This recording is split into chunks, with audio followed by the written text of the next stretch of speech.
రచనా గుర్జార్ తన కుటుంబంతో కలిసి ఇంట్లో గాఢ నిద్రలో ఉన్న సమయంలో దొంగలు పక్కా ప్లాన్తో ఎంట్రీ ఇచ్చారు.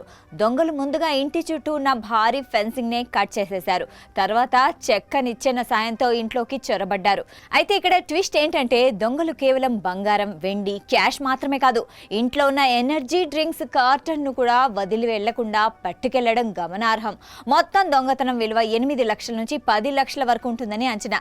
ఇక దొంగలు ఎంత ప్రొఫెషనల్ గా ప్లాన్ చేశారంటే రచన కుటుంబ సభ్యులు ఎవ్వరూ బయటికి రాకుండా వారు పడుకున్న రూమ్ తలుపులను బయట నుంచి లాక్ చేసేశారు. తెల్లవారుజామున 4 గంటల ప్రాంతంలో మెలకు వచ్చిన కుటుంబ సభ్యులు రూమ్ డోర్ తీయడానికి ప్రయత్నించగా అది లాక్ చేసి ఉండడంతో అసలు విషయం అర్థమైంది. వెంటనే ఫోన్ ద్వారా చుట్టుపక్కల ఉండే బంధువుల్ని అలర్ట్ చేయడంతో వారొచ్చి తలుపులు తెరిచి వీరిని కాపాడారు. బయటకు వచ్చి చూసేసరికి ఇల్లంతా గుల్లైపోయింది. తాము లోపల ఉండగానే దొంగలు ఈ దారుణానికి ఒడగట్టారని, అంతకంటే ముందు ఇంటి చుట్టూ ఉన్న సీసీటీవీ కెమెరాలను వేరే వైపు తిప్పేశారని, దీనివల్ల వాళ్ల ముఖాలు రికార్డు కాలేదని రచన మీడియాతో తన ఆవేదన వ్యక్తం చేసింది.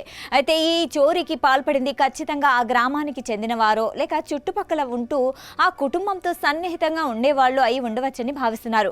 ఎందుకంటే ఆ ఇంట్లో ఎక్కడ ఏముంది, ఏ సమయంలో ఎవరు ఎక్కడ పడుకుంటున్నారు అనే పూర్తి సమాచారం ఉన్నవారే ఇంత పక్కాగా స్కెచ్ వేయగలరు.